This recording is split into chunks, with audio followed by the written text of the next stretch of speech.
రాష్ట్ర ముఖ్యమంత్రి రేవంత్ రెడ్డి ఇటీవల కాలంలో బహిరంగంగానే నా దగ్గర ఏముంది, డబ్బులు లేవు, ఖజానా లేదు, ఏం చేద్దామన్నా డబ్బులు అవసరం ఉంది, అప్పులు పుట్టట్లేదని చెప్పి బహిరంగంగానే చెప్పడం జరిగింది. ఇది కాస్త చర్చనీయాంశంగా మారింది. అయితే ప్రధానంగా టీఎన్జిఓకి సంబంధించి వాళ్ళు డిమాండ్లు ఏం డిమాండ్ చేస్తున్నారు, ఆయన ఎందుకు అట్లా మాట్లాడాల్సి వచ్చింది, వారు మనతో ఉన్నారు. టీఎన్జిఓస్ రాష్ట్ర అధ్యక్షుడు మన జగదీష్, ఇతర నాయకులందరూ ఉన్నారు.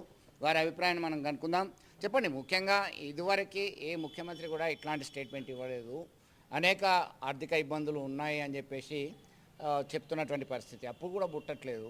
మరి ఏం చేయమంటారు, నన్ను కోసుక తింటారా, ఏం చేద్దాం చెప్పండి అని చెప్పి మీకే క్వశ్చన్ వదిలేసినటువంటి పరిస్థితి. ఏం జరిగింది? యాక్చువల్గా జేఏసీ సమావేశం అయింది. ఉద్యోగ సదస్సు అనే కార్యక్రమంలో మే 15th బ్లాక్ బ్యాడ్జెస్ పెట్టేసి మా నిరసనను ప్రభుత్వానికి తెలియజేస్తామని చెప్పాం. జూన్ 9th రోజు మొత్తం హైదరాబాద్లో మన ఇందిరా పార్క్ దగ్గర దాదాపు ఒక 50,000 మంది ఉద్యోగులను తీసుకొచ్చి మా నిరసన ప్రభుత్వానికి తెలియజేస్తామన్న సందర్భంలో మరి మా ఉద్యోగుల న్యాయమైన డిమాండ్స్ను ప్రభుత్వం దృష్టికి తీసుకెళ్ళినాం. కొన్ని పేపర్లో ఇక సమరమే అని రాయడం, ఇంకా కొంచెం మరి ఎందుకు ముఖ్యమంత్రి గారికి ఇబ్బందికరంగా అనిపించిందో మరి మమ్మల్ని పిలిచి మాట్లాడేది ఉండే, వాడు ఏమైంది మీ బాధలు అని చెప్పవలసిన బాధ్యత ముఖ్యమంత్రి గారికి ఉన్నది, మంత్రి మండలికి ఉన్నది.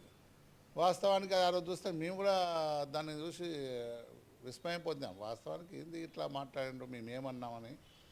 యాక్చువల్గా మన జీతబత్యాలే, వాస్తవాన్ని మేము పెంచమని అడుగుతలేం ప్రభుత్వాన్ని, ఇంకా కొత్త రాయితీలు ఏమని ఉంటలేం, మా ఉన్న రాయితీలే ప్రభుత్వాలు తీసేస్తున్నాను, ఆ రాయితీలు ఏమని చెప్తాం. ఇలా 5 DL పెండింగ్ ఉన్నాయి ప్రభుత్వంలో, ఎక్కడ ఏ స్టేట్లో 5 DL పెండింగ్ లేవు. 10,000 కోట్ల అప్పు ఉంది, ఇలా మా ఉద్యోగులకు ఇచ్చే పెండింగ్ బిల్స్ ఉన్నాయి. మరి ఇలా ఈహెచ్ఎస్ హెల్త్ కార్డు కూడా ఇచ్చే బాధ్యత ఇలా ప్రభుత్వం తీసుకోవాలి.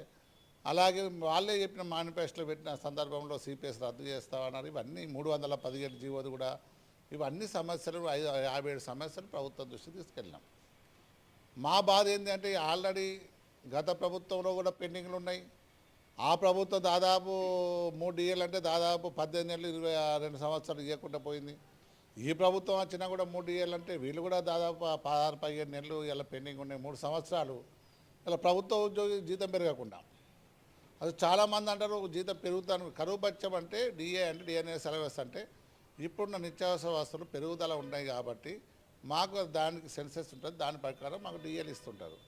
మరి అవి పెండింగ్ ఉన్నాయి, మేము అడగడం జరిగింది. మరి ముఖ్యమంత్రి గారికి ఏమనిపించిందో మరి ఇలా ప్రజల్లో మేము ఒక మాట అన్నని చెప్పాం. మరి ఇలా ఆర్థిక పరిస్థితి బాగాలేదు ప్రభుత్వం దగ్గర అన్నప్పుడు, మరి ఆర్థిక పరిస్థితి బాగాలేనప్పుడు మనం ఉచితాలు ఎందుకు, ఈ పథకాలు ఎందుకు, ఇలా ప్రభుత్వ ఉద్యోగులుగా జీతభత్యాలు కదా ఇవ్వాల్సింది. ఫస్ట్ మన జీతభత్యాలు ఇచ్చిన తర్వాతనే మనం ఏమైనా మిగిలిన బడ్జెట్ ఉంటే మనం ఇవ్వాలని మనం ఒక మాట అన్నాం. వాస్తవానికి ఇలా చాలామంది ప్రజలు కూడా కోరుకుంటారు, ఎవరైతే ఇబ్బందికరంగా ఉన్నారో దిగువ స్థాయి ఉన్నారో వాళ్ళకు ఉచితాలు ఇవ్వాలి, ఏదో వృద్ధాప్య పెన్షన్లు అవి అని ఇవ్వాలని చెప్పే ఉద్దేశం ఉన్నది చాలామందికి.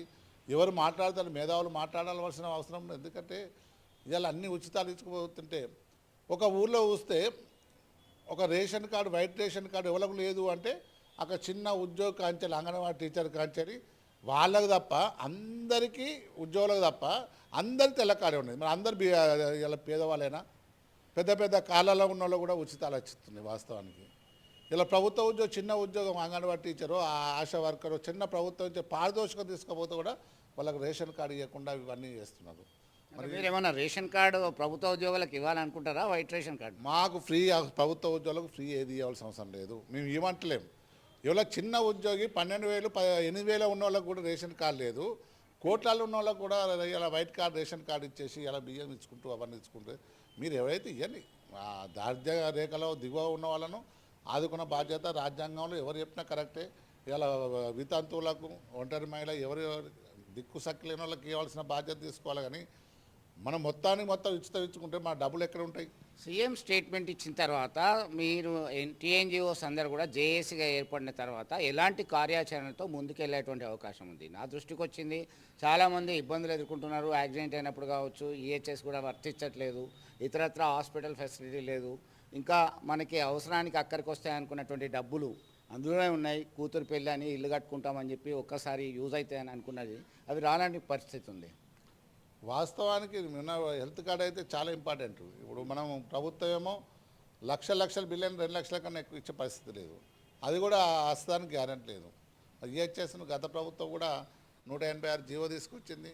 మా కాంట్రిబ్యూషన్ ప్రభుత్వ కాంట్రిబ్యూషన్ తీసుకుని ఇస్తామని చెప్పినాం. అది కూడా ఇలా పెండింగ్లో ఉన్నాయి. ఇవన్నీ ఉన్నాయి. వాస్తవానికి ప్రభుత్వం ఏం చేయాలి? ఇలా మనం ఒక చంటి పిల్ల వేస్తుంటుంది. వేసినప్పుడు ఏం చేస్తుంది? అమ్మ ఏమనుకుంటుంది? మాటలు రావు అప్పటికే. ఓహో, నా బిడ్డకు ఆకలి అవుతుంది కావచ్చు, పాలు ఇవ్వాలనుకుంటుంది. అంతే తప్ప కానీ ఆ చంటి పిల్లని ఆ అమ్మ సీరియస్ కాదు కదా, పాలిచ్చి పడుకోబెడుతుంది. ఇలా ఉద్యోగుల పరిస్థితి కదా, ఇలా తండ్రి స్థానం ఉన్నది రాష్ట్ర ముఖ్యమంత్రి. ఈ ఉద్యోగుల జీతభత్యాలు కూడా చూసుకోవాలి. ప్రభుత్వంలో ప్రజలతో సహా ఉద్యోగులు కూడా చూసుకోవాల్సిన బాధ్యత ప్రభుత్వంపై ఉన్నది. మరి ఆ రోజు ఎందుకన్నాడో ఏమన్నా తెలియదు కానీ తర్వాత ఐఏఎస్ల కమిటీ వేసి నవీన్ మిట్టల్ గారిని చైర్మన్ చేసేసి కృష్ణభాస్కర్ గారు అలాగే లోకేష్ కుమార్ గారిని సభ్యులుగా చేసి 3 మ్యాన్ కమిటీ వేసింది ఐఏఎస్ల కమిటీ. వాళ్ళు కూడా వారం రోజులు 2 సార్లు చర్చ జరిపారు. ఆ చర్చలో మేము అన్నీ చెప్పాం. ఈ 2 రోజులలో మళ్ళీ సబ్ కమిటీకి పోతుంది, బట్టి గారి కమిటీకి. వాళ్ళు కూడా 2 రోజులు చర్చించిన తర్వాత అన్ని సమస్యలు పరిష్కారం అవుతాయని చెప్పడం జరిగింది. అంటే మీరు ప్రధానమైన డిమాండ్ ఏమన్నా ముందు పెట్టడం జరిగిందా? ప్రపోజల్ చేశారా కొత్తగా ఏమన్నా? ఇవన్నీ ప్రధానమైన డిమాండ్లు. ఏది 57 అంశాలు కూడా. వాస్తవానికి తెలంగాణ వచ్చిన తర్వాత తెలంగాణ సంఘాలకు ఇలా రికగ్నేషన్ పెండింగ్ పెట్టడం జరుగుతుంది. అది గత ప్రభుత్వంలో తప్పే. గత ప్రభుత్వమే చేసింది, ఈ ప్రభుత్వాన్ని కాదు.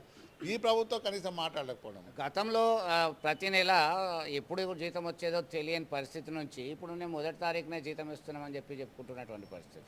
ఇప్పుడు ఎట్లా అయిందంటే ఓ కోడికి ఈకల గురించి కొన్ని గింజలు వేస్తే ఆ నొప్పి బాధను తృప్తిగా అన్నట్టు మేము 1వ తారీఖు ఇచ్చినా మేము కృతజ్ఞత చెప్పాం. కనీసం జీతభత్యాలు ఇచ్చే అది 1వ తారీఖు ఇవ్వడమే కూడా మేనిఫెస్టోలో పెట్టే పరిస్థితికి ఇలా ప్రభుత్వాలు వచ్చినాయి. అంటే దాన్ని బట్టి దాని అర్థమవుతుంది. మేము మాకేమన్నా ఏమన్నా రాయితీ అది జీతం ఇవ్వడం ఆ ప్రభుత్వం ఫెయిల్ అయింది కాబట్టి ఇలా ప్రతిపక్షంలో కూర్చున్నాం. మరి వీళ్ళు ఇచ్చేవలసిన బాధ్యత ఈ ప్రభుత్వం పైన ఉన్నది. మరి ఆ ప్రభుత్వం కూడా ఆలోచించాలి. దాన్ని కూడా మాటికి చెప్పుకోవడం. గతంలో అయితే మంత్ ఎండింగ్లో 30వ తారీఖున మాకు జీతాలు వచ్చేటి. మరి ఎప్పుడు మన ఉమ్మడి రాష్ట్రంలో ఉన్నప్పుడు జీతభత్యాలు డిఏలు ఎప్పుడు అడగలేదు, ఇంకా కొత్త అడుగుతుంటుంది. ఇలా సిపిఎస్ విధానం వాస్తవానికి. మరి ఇలా మంత్రులు ఎమ్మెల్యేలు ఒకసారి ఎమ్మెల్యే అయితే వాళ్ళకు పెన్షన్ వస్తున్నది. మరి ఇలా 35 సంవత్సరాలు 40 సంవత్సరాలు సర్వీస్ చేసినందుకు పెన్షన్ లేదు. మరి 2 ప్రభుత్వాలు, ఆ ప్రభుత్వం ఈ ప్రభుత్వం కాదు. మరి సిపిఎస్ విధానాన్ని తీసుకొచ్చి ఉద్యోగులకు మేము అప్పుడు కొట్టాడిన ఇలా పెన్షన్ హక్కును అది తీసేయడం చాలా బాధాకరంగా ఉన్నది. ఆ ప్రభుత్వం ఈ ప్రభుత్వం కాదు. ప్రతిపక్షంలో ఉన్నప్పుడు ఒక మాట, ఇలా పాలకపక్షం వచ్చినాక ఒక మాట. ఇలా మొన్న చూస్తున్న ఈ మధ్యలో స్క్రోలింగ్ అవుతుంది. మన రోషయ్య గారు చెప్పినట్టు ఏ వాళ్ళు వచ్చినా కానీ ఫస్ట్ ఏమో అన్నీ ఇస్తామంటారు, ప్రభుత్వం వచ్చినాక మా పరిస్థితి బాగాలేదు ఇట్లా ఇస్తలేమని. అట్లా ఎలక్షన్లో మమ్మల్ని రాజకీయంగా ఉద్యోగులను వాడుకోకండి. మా జీతభత్యాలు ఇచ్చిన తర్వాతనే మీరు ఏమైనా ఉంటే మిగిలిన బడ్జెట్ ఉంటే ఇచ్చుకోవాలనే స్లోగన్ ఇలా ఉద్యోగుల దగ్గర తీసుకుంటున్నాం. మొత్తం మీద ఒక కార్యాచరణతో ముందుకెళ్ళినటువంటి పరిస్థితి. ఒక 3 మ్యాన్ కమిటీ రాష్ట్ర ప్రభుత్వం ఏర్పాటు చేసింది. ఆ కమిటీ నివేదిక వచ్చిన తర్వాత బట్టి అలాగే రాష్ట్ర ముఖ్యమంత్రి అధ్యక్షతన కేబినెట్ తీసుకునేటువంటి నిర్ణయంపై ఆధారపడి ముందుకెళ్లేటువంటి పరిస్థితి అయితే మనం స్పష్టంగా గమనిస్తున్నాం. తమ హక్కు ఉద్యోగులకి మొదటి తారీఖు 31 ఆ నెల చివరి తేదీ జీతం ఇవ్వాల్సినటువంటి బాధ్యత ఉంది. అలాగే ఇప్పటికీ రావాల్సినటువంటి 5 డిఏలు 57 అంశాలకు సంబంధించినటువంటి డిమాండ్స్ పెండింగ్లో ఉన్నాయి. ఇప్పటికైనా రాష్ట్ర ప్రభుత్వం స్పందించాల్సినటువంటి అవసరం ఉంది. న్యాయబద్ధమైనటువంటి డిమాండ్లను నెరవేర్చాలని చెప్పి వారంతా కూడా కోరుతున్నటువంటి పరిస్థితి. వీడియో జర్నలిస్ట్ సుమంత్తో కలిసి చంద్రశేఖర్, RTV, కరీంనగర్ నుండి. ఓకే.